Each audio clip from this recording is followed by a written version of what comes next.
ఈరోజు సినిమా చాలా బాగా ఆడుతుంది బయట.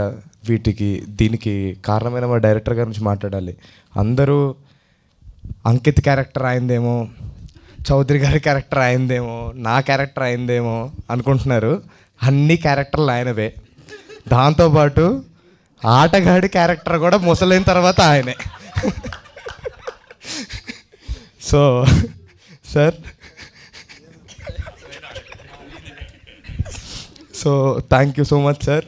మంచి ఆపర్చునిటీ ఇచ్చారు మాకు. ఒక మంచి హిట్ కొట్టాం. రెండో సినిమా కూడా హిట్ కొట్టాను నేను. Thank you so much sir.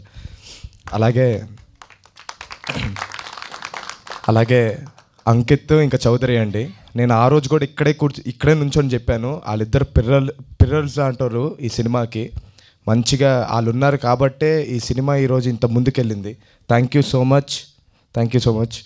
అలాగే నయన్ అచ్చం గోదావరి పిల్లలాగా చేసింది. అందరినీ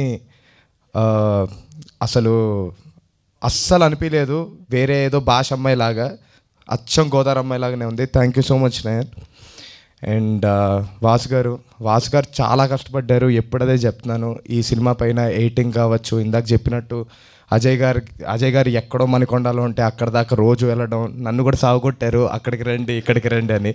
so thank you very much sir, thank you sir. అలాగే ప్రేక్షకులందరికీ థ్యాంక్ యూ వెరీ మచ్ అండి. ఇలా అంత ఈజీగా హిట్లు రావట్లేదు ఇవాళ రేపు, అది కూడా పెద్ద పెద్ద సినిమాల మధ్యలో మా సినిమా వస్తే చాలా బాగా ఆదరించారు. Very thank you so much, thank you అండి. అలాగే ఈరోజు బావగారిని కలవడం జరిగిందండి మేమంతా. సో ఆయన అందరినీ అప్రిషియేట్ చేశారు. ఆయనకి కూడా చాలా బాగా నచ్చింది సినిమా. అందరూ తప్పకుండా చూడాలి.